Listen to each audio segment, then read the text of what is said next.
Salut à tous.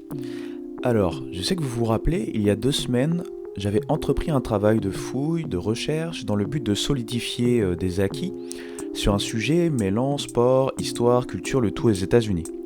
J'avais donc sorti une vidéo à cet effet, et je m'étais arrêté aux années 60, car selon moi, et les recoupes semblent le confirmer, beaucoup de choses ont changé socialement et dans le sport aux alentours de ces années-là. Donc, attachez bien vos ceintures, nous retournons à une époque pivot, charnière, pour ce deuxième acte du sport, vecteur de changement social. C'est parti!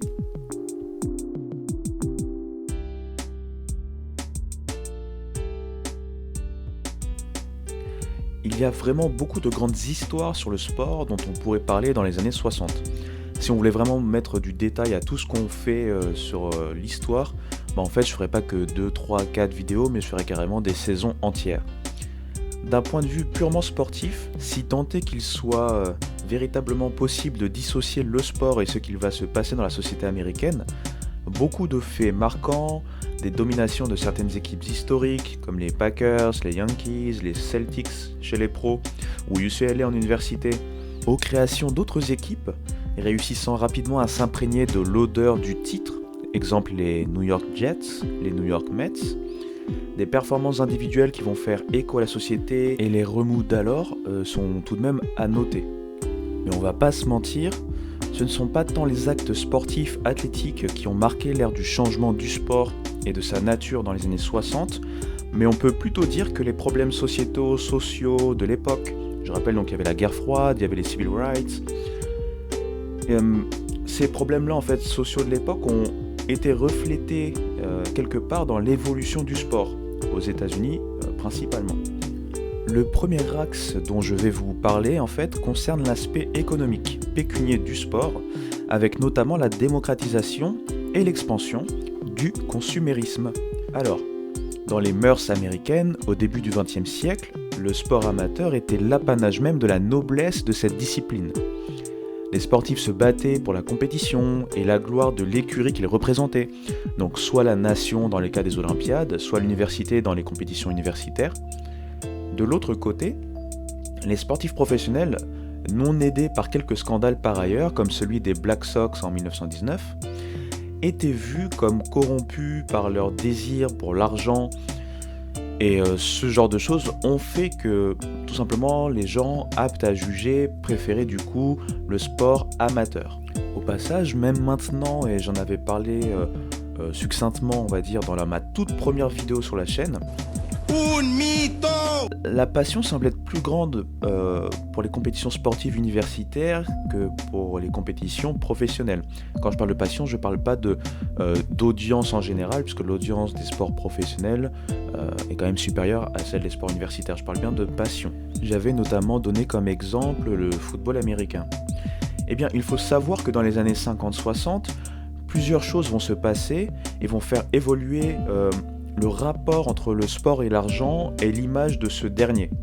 Donc l'une des principales choses, c'est une évolution technologique, c'est la télévision et sa démocratisation petit à petit dans les foyers américains. La télévision, c'est donc un exemple de la transformation de la société, devenant de plus en plus une société de consommation. Cette dernière, avec les réseaux ou chaînes de télévision, décide de s'appuyer sur la popularité du sport amateur et notamment le sport universitaire. Et ce, afin de scotcher les Américains. Ils investissent donc des millions dans le développement des activités athlétiques des universités afin de profiter de la passion des gens qui passent donc de passion pour l'équipe locale, l'équipe qui nous représente, l'équipe de la ville dans laquelle on a grandi par exemple, à une passion bien plus diffuse et nationale. De l'autre côté, le monde pro profite des années 60 et de l'approche dite moins naïve de la société consumériste américaine, afin d'apporter une touche bien plus intimiste à l'approche des stars de sport, en fait, des stars professionnelles. Ces dernières stars de sport vont en fait profiter du coup de leur image et vont perpétuer en fait le côté porte-parole que peut avoir un sportif en profitant de leur influence grandissante grâce aux médias. Attention, j'invente un mot au passage, puisque en fait on entre dans l'ère de la paparazzification autour du sport professionnel, un peu comme ce que l'on peut retrouver au niveau du cinéma. Et donc ce côté porte-parole va même aller encore plus loin, parce que certains vont devenir des porte-étendards sociopolitiques, ce que leur statut quelque part leur permet. Ceci nous amène donc dans notre seconde partie en fait de la vidéo. On laisse de côté un peu le côté consommation et pouvoir de l'argent. On passe dans un côté bien plus socio-politique, avec une question: les sportifs deviennent-ils des instruments politiques dès lors? Donc là, regardez bien cette image, ces 4 personnes vont à leur manière porter la communauté africaine-américaine. Elijah Muhammad ou Elijah Muhammad, directeur de Nation of Islam, Marcus Garvey, Dr Martin Luther King Jr., Malcolm X. Si Marcus Garvey est en quelque sorte un pionnier de la défense de la question noire aux États-Unis, plus de 30 ans avant l'émergence des Malcolm X et Martin Luther King Jr., il y a une différence dans le rapport et la legacy que chacun a pu apporter. Et surtout combien le sport et ses représentants ont été bien plus que de simples spectateurs. J'ai évoqué Elijah Muhammad, qui a donc été dirigeant de Nation of Islam après avoir été disciple de Wallace Fard Muhammad, fondateur du mouvement idéologique. Ce dernier, donc Elijah Muhammad, il a été concurrencé par Malcolm X au début des années 60, pour des questions idéologiques. Je rentre pas dans le détail. L'objet est surtout de voir que ce genre de mouvement a cherché une figure de proue, une figure médiatique, et ce, dans le sport. Elle l'a un temps eu avec Muhammad Ali, anciennement Cassius Clay, qui a alors profité de l'évolution des moyens de communication afin de faire résonner son message, plutôt politique, de communauté, ou en tout cas politisé par la télévision. Il s'agissait là d'une prise de position dans le sport qui était loin d'être la première. Là, je vous fais un petit flashback. En 1945, Branch Rickey signe donc Jackie Robinson et 2 ans plus tard, le joueur fait ses débuts en MLB. Il met en fait ainsi fin à la barrière de couleur présente au sein du passe-temps national, le baseball. A noter que Larry Doby en 1947 également détruit cette barrière de couleur que l'on pouvait retrouver en American League, au baseball. Jackie Robinson donc, on va le retrouver dans les années 60 par le discours de Martin Luther King Jr., que je vous mets donc à l'image, et qui va être en fait le symbole de ce mouvement, de ce changement lié au civil rights dans les années 60, puisque comme je l'ai dit auparavant, certes, il y a eu la cassure de la barrière de couleur, mais la médiatisation, ou en tout cas l'accès aux médias pour la population africaine-américaine, a d'autant plus été exacerbé par l'évolution des médias dans les années 60. Et c'est pourquoi des gens comme Mohamed Ali ont pu être bien plus entendus, pas seulement par l'exemple mais par la parole, notamment à l'époque de ces fameux civil rights. Et si vous voyez que je ne vous ai pas trop sonné niveau baseball cette fois-ci, c'est tout simplement parce qu'il y a d'autres sports qui sont à mettre en lumière et qui permettent même de faire la lumière sur l'état idéologique des États-Unis au moment où les manifestations pour les droits civiques battaient leur plein. Dans le sport universitaire pour commencer, malgré l'intégration des athlètes africains-américains, rien n'était simple. Il faut savoir que le Sud, notamment la conférence SEC, était toujours ségrégué dans les années 60. En 1966, il y a eu la fameuse saison de Texas Western, équipe composée majoritairement de joueurs africains-américains et qui ont remporté le National Championship contre une équipe de Kentucky que vous connaissez, qui est une équipe réputée, et qui était à l'époque une équipe symbole de la ségrégation. C'était une équipe composée uniquement de joueurs caucasiens. Je vous conseille un film, certes un peu disneyisé, nouveau mot inventé, donc on va dire plutôt manichéen, mais je vous fais confiance pour bien comprendre le message derrière, puisqu'il retranscrit quand même cette spécifique période, et donc comment cette équipe de Texas Western va arriver jusqu'à gagner en fait le titre national. Ce film s'appelle Glory Road, voilà, c'était au passage. Dans le basket professionnel, Bill Russell, star des Celtics, a été le premier coach afro-américain à coacher une équipe professionnelle américaine en 1967. D'autres joueurs comme Kareem Abdul-Jabbar, anciennement Lou Alcindor, reprendront en fait le flambeau, donc dans les décennies suivantes, en tant qu'ambassadeur de la communauté dans le sport. Et donc pour finir sur cette exposition spécifique aux civil rights, je quitte le basket. On n'oublie pas bien entendu en fait ce qui s'est passé au JO de 68 avec la fameuse photo qui regroupe Tommy Smith et John Carlos et le fameux poing ganté levé vers le ciel, symbole d'une communauté se voulant désormais sur le chemin de l'égalité civique. Comme vous pouvez le constater, je rentre pas dans les détails parce que sinon la vidéo ferait 3 heures minimum. Et comme je l'ai dit, ça pourrait même se découper en saisons. Mais n'hésitez pas à me dire ce que vous en pensez et si vous voudriez avoir plus de détails, avoir des vidéos un peu plus spécifiques sur cette période-là par exemple, ou sur d'autres périodes. N'hésitez pas, moi ça me ferait plaisir de savoir votre avis à ce niveau-là. Et donc si une grande partie des années 60, des 60s ont été marquées par les civil rights, et cela s'est vu dans le sport, d'autres personnages forts de la société, sportifs, ont utilisé en fait les médias, qui les avaient mis donc au rang de stars, comme les stars de cinéma, afin de revendiquer, représenter, etc. etc. Voici donc pour finir quelques sportifs et quelques exemples et représentants de ce que le sport a pu amener ou le sport a pu véhiculer en tant qu'acteur et non en tant que simple témoin du changement social et sociétal aux États-Unis. Mais pas que. On commence par Peter Norman, donc en fait c'est le fameux médaillé d'argent australien, témoin du geste dont je vous ai parlé quelques secondes auparavant de Tommy Smith et John Carlos. Ce fameux Peter Norman a été en fait l'instigateur du point ganté, proposant à Smith, qui avait donc 2 gants, de donner l'un de ses gants à Carlos afin de marquer d'autant plus ce point levé. Peter Norman, tout comme les 2 acolytes, portait d'ailleurs en fait le pins Olympic Protect for Human Rights. Voilà pour le premier. Je vais vous parler ensuite de Don Haskins, le fameux coach de l'équipe de Texas Western dont j'ai parlé quelques minutes auparavant, qui a fait ce que l'on attend en fait d'un coach, être pragmatique et choisir ses joueurs en fonction de leurs aptitudes plutôt que de leur couleur de peau. Bien lui en a pris, comme on a pu le voir auparavant. Ensuite, Stuart Udall, secrétaire de l'intérieur de John Kennedy puis Lyndon Johnson, lui a mis la pression envers et contre tous au fameux George Marshall dont j'ai parlé dans la précédente vidéo.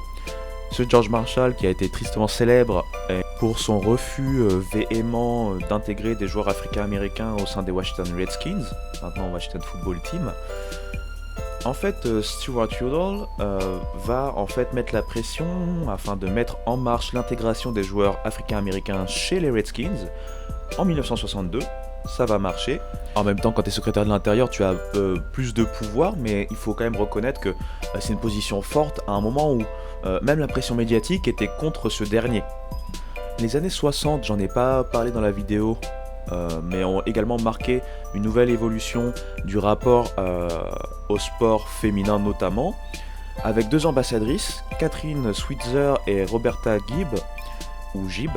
Elles ont en fait cassé une autre barrière. En effet, elles sont les premières femmes à avoir couru le marathon de Boston dans un milieu masculin. Les fédérations, en fait, victimes de leurs préjugés, refusant aux femmes de participer à ces courses. Elles l'ont fait quasi clandestinement, mais ont ouvert la voie à la présence de femmes dans les marathons. Ensuite, on va parler d'un coach et dirigeant légendaire des Raiders, Al Davis.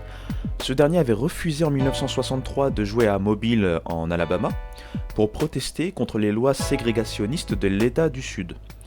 Il a même créé en fait une politique de refus d'aller jouer avec son équipe dans toute ville qui statuait que les joueurs de couleur devaient dormir dans des hôtels différents des joueurs caucasiens. Ah, le Sud. On va partir maintenant sur le hockey. On va parler de Willie O'Ree. Bon, là je triche un peu parce que c'est pas les années 60, c'est en 1958. De toute façon, je fais ce que je veux. Mais en fait, cet ancien joueur de hockey a cassé la barrière de couleur dans son sport. A savoir d'ailleurs qu'il a rencontré lors de son adolescence, enfin dans son adolescence, Jackie Robinson. Comme quoi, le destin.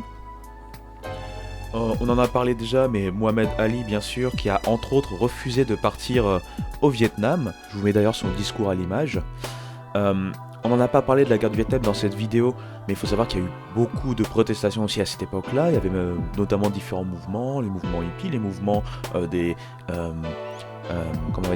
immigrés asiatiques notamment, mais également d'autres minorités se sont associées à ces mouvements parce que, en fait, la guerre du Vietnam arrivait à un moment de ras-le-bol social américain également. Voilou. Bruce Lee, qui est une icône de par son leitmotiv, je l'inclus dans les sportifs puisque au-delà de sa carrière qu'on connaît bien dans l'acting, c'est quand même euh, un maître dans les sports de combat, Bruce Lee en fait voulait comprendre les autres communautés, sans stigmatiser. Il est devenu du coup un symbole pour beaucoup de minorités par l'exemple. Bruce Lee notamment a été harcelé car il était métis à Hong Kong. Et du coup, il a toujours vu les gens pour leur personnalité, leur caractère, plutôt que leur couleur de peau. Ah, le fameux Be Water. Bon, vous connaissez la suite. Enfin, pour finir avec ces quelques exemples, un exemple un peu plus méconnu, les Black 14. En 1969, un coach, Lloyd Eaton, renvoie 14 joueurs africains-américains de Wyoming. Donc c'est une équipe de football américain universitaire. Ces derniers voulaient simplement faire un acte de solidarité suite à des actes racistes faits de la part de l'équipe qu'ils allaient affronter, Brigham Young University. En fait, c'est le fameux BYU que beaucoup de gens voient sans savoir ce que veut dire BYU. Donc voilà, ce sont eux. Incidence, le coach va les virer, et ensuite Wyoming va commencer à perdre, et du coup le coach va être viré la saison suivante. Bon, karma ou non, ça on le saura jamais, mais en tout cas voilà, c'était le dernier exemple que je voulais montrer, parce que même si on ne les nomme pas individuellement comme des Mohamed Ali ou autres, ce sont des gens qui ont contribué en fait à dire stop à certaines choses qui se passaient dans la société américaine et en général. Voilà. Bon, il y a tellement de choses à dire, comme je l'ai dit auparavant, ça pourrait vraiment faire l'objet d'une série, sérieusement. C'est vraiment très très intéressant, malheureusement dans ce genre de format, je ne peux pas aller très profondément, mais en tout cas les années 60, fortes de l'héritage de certaines figures et de l'avancée de la société de consommation, ont marqué un tournant dans la place du sport en qualité de vecteur du changement social. Ces années ont servi de base à la place du sport dans notre société et à la place des sportifs, icônes socio-culturelles et même politiques. Mais ça, bon, on va en parler encore plus en détail dans la troisième partie. Et oui, c'est pas fini. En tout cas, je vous remercie d'avoir suivi cette nouvelle vidéo. Merci beaucoup pour l'accueil encore une fois de la première vidéo. Je m'y attendais pas forcément et ça m'a fait vraiment plaisir. Ça m'a galvanisé pour pouvoir vous proposer un contenu de ce type-là. N'hésitez pas à me dire ce que vous pensez de ce contenu. C'est assez important et ça me permettrait de savoir également si pourquoi pas ça vous intéresserait d'aller beaucoup plus en profondeur sur, en tout cas par le biais d'une mini-série. Voilà, je commence à y penser, donc n'hésitez pas à me dire si vous voulez en savoir plus, etc. Abonnez-vous pour ceux qui ne l'ont pas fait. Commentez, partagez, likez, aidez à ce que ce genre de contenu soit un peu plus visible. Et sur ces belles paroles de consommation, de consumérisme, de marketing, etc., je vous dis à bientôt. Ciao.